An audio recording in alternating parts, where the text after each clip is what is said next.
Bienvenue dans cette nouvelle édition du Non-Stop Info. Au sommaire, les obsèques de l'opposant gabonais André Mba-Obam auront lieu ce mardi à Libreville, la capitale. Son corps doit être rapatrié aux alentours de 12h au Cameroun où il s'était éteint des suites d'une maladie le 12 avril 2015. Le pouvoir interdit les manifestations à venir et verrouille l'une des stations de radio les plus populaires du Burundi. L'annonce de la candidature du président sortant, Pierre Nkurunziza, a plongé le pays dans une instabilité politique depuis ce samedi. Serait-ce un signe d'apaisement entre le Maroc et le Sahara occidental? Une association sahraoui de défense des droits de l'homme a été autorisée à exercer officiellement. La région autonomiste est toujours contrôlée par le Maroc qui refuse son indépendance. Mais d'abord, près de 2 mois après la reconquête de la ville nigériane de Damasak par l'armée nigérienne, les habitants ont fait part d'une découverte macabre. Au moins 400 corps, parfois mutilés et en état de décomposition, ont été retrouvés dans les maisons, dans les rues ou la rivière de cette localité qui a vécu sous le joug de Boko Haram. Ce sont les habitants survivants qui ont aidé à donner une sépulture décente à ces victimes de la secte islamiste ce week-end. Une cérémonie sera organisée au stade de Tsang-Ayong à Libreville au Gabon pour rendre un dernier hommage à l'opposant André Mba-Obam. Et cette cérémonie aura lieu à Libreville, la capitale. Il est mort, souvenez-vous, le 12 avril 2015 des suites d'une maladie au Cameroun. Sa dépouille sera ensuite exposée au siège du parti de l'Union nationale. Kekeli Afeto, Jean-Célestin et Djangay. Début des obsèques officielles de l'homme politique gabonais et opposant André Mba-Obam ce mardi 28 avril. La dépouille du secrétaire exécutif de l'Union nationale est attendue à Libreville pour un hommage des populations gabonaises. Décédé le 12 avril 2015 des suites de maladies à Yaoundé au Cameroun, des observateurs évoquent une énorme perte pour la classe politique gabonaise. Le décès d'André Mba-Obam après une très longue maladie est une grosse perte. C'est lui qui était le catalyseur de la vie politique gabonaise de ces 10-15 dernières années. D'abord au PDG, où il a passé près de 25 ans, aux côtés de Omar Bongo.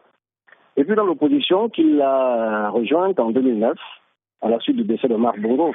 Avec Mba-Obam, j'ai été des deux côtés du miroir. Parce que lui au PDG, moi dans l'opposition, je comptais parmi ses plus grands contempteurs, je l'ai critiqué. Et puis après, je suis devenu son ami. Quand il est passé dans l'opposition, quand il nous a rejoints dans l'opposition en 2009. À cette occasion, j'ai découvert les facettes de l'homme que je ne connaissais pas. J'ai appris à l'apprécier et c'est pour ça que je peux parler de perte immense pour le paysage politique gabonais.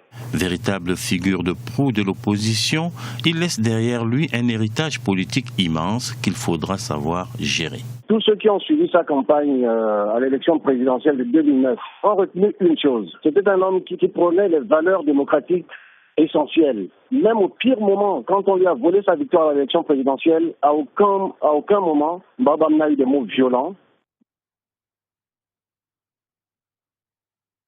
qui appelaient à la violence. Donc voilà en gros l'héritage politique qu'il nous laisse. Après, chacun fera en fonction de sa sensibilité. Et aussi en fonction du contexte. André Mba-Obam fut pendant 5 ans ministre de l'Intérieur de l'ancien président Omar Bongo jusqu'au décès de ce dernier en juin 2009. André Mba-Obam décide alors de créer son propre parti politique, l'Union nationale, qui est devenu le porte-flambeau de l'opposition gabonaise jusqu'à son éloignement de la sphère politique pour des raisons de santé. Décédé à Yaoundé, la capitale du Cameroun, le 12 avril 2015, André Mba-Obam luttait contre la maladie depuis 2012. Il avait 58 ans. Au Niger, l'affaire Ibrahim Baré Maïna Sara prend une tournure régionale. L'ancien président nigérien, arrivé au moyen d'un coup d'État en 1996, avait été assassiné 3 ans plus tard par sa garde rapprochée sur le tarmac de l'aéroport de Niamey. 16 ans après les faits, la famille de l'ancien dirigeant veut porter l'enquête devant la Cour de justice de la CEDEAO, la communauté économique des États de l'Afrique de l'Ouest. La justice nigérienne n'avait jusque-là jamais fait toute la lumière sur l'affaire. Un problème inhérent à l'appareil judiciaire sur le continent, comme l'explique l'avocat au barreau de Lomé, Gilles Benoît Kossi à Fengbechi. En Afrique, le problème de l'indépendance et de l'impartialité des juges se pose avec acuité. Généralement, nous constatons que le pouvoir fait pression sur les juges qui n'arrivent pas à dire le droit, qui n'arrivent pas à rendre de bonne, juste et saine justice. Dans ces conditions, les citoyens de la CEDEAO peuvent recourir à la Cour de justice de la communauté CEDEAO qui est compétente pour connaître de tous les cas de violation des droits de l'homme. Ainsi, si la famille de l'ancien président décédé, Maïna Sarah Barré, a bien voulu se référer à la Cour de justice de la communauté CEDEAO qui est basée à Abuja, nous pensons que cette Cour qui aujourd'hui constitue le dernier rempart de tous les citoyens de la CEDEAO peut rendre une justice qui puisse être acceptable par les héritiers de Barré Maïna Sarah. La communauté internationale s'inquiète des tensions au Burundi depuis l'annonce de la candidature du président Pierre Nkurunziza à sa réélection samedi. L'opposition manifeste la violation des accords d'Arusha signés en 2000.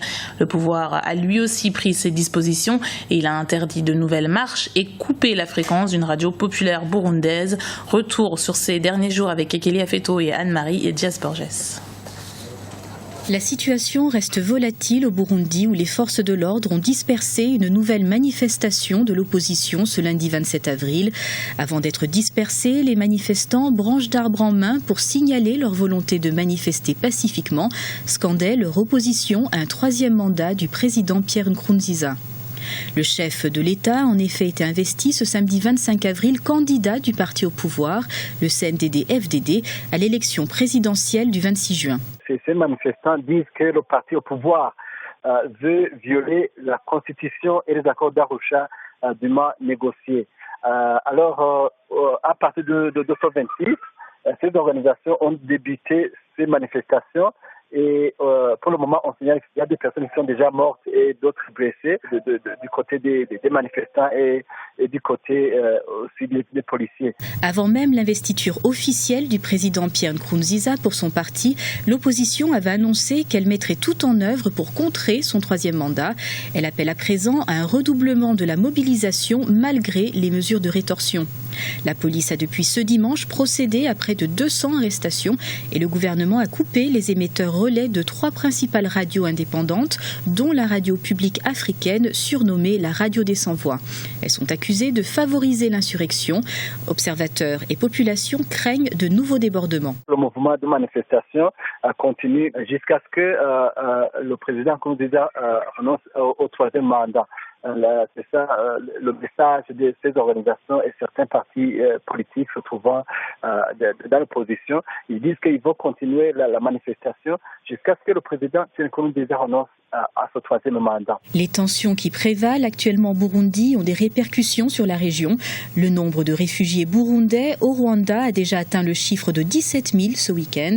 La société civile burundaise recommande la fermeture des magasins à Bujumbura et aux parents de ne pas envoyer leurs enfants à l'école tant que le calme n'est pas revenu dans le pays. Les relations diplomatiques entre l'Algérie et la Mauritanie fragilisées par un article de presse. Il fait part d'une plainte portée par Nouakchott sur la présence de cannabis sur son territoire. La drogue aurait transité par le Maroc, mais pour les autorités mauritaniennes, c'est un diplomate algérien qui aurait informé la presse dans le but d'entraver les rapports entre l'Algérie et le Maroc. Le diplomate a ainsi été expulsé de Mauritanie. En réaction à cette éviction, Alger en a fait de même et a demandé à l'ambassadeur mauritanien de quitter son territoire. Pour les médias, il s'agit de la première brouille de cette ampleur entre les deux pays. Fait exceptionnel au Maroc, l'ASVVDH, l'association sahraoui des victimes des violations des droits humains, a officiellement reçu l'autorisation d'exercer. Pour rappel, le Sahara occidental est une ancienne colonie espagnole administrée par le Maroc, mais revendiquée par des indépendantistes. Une indépendance que soutient Alger, tandis que le royaume chérifien propose une large autonomie. Ekeli Afeto.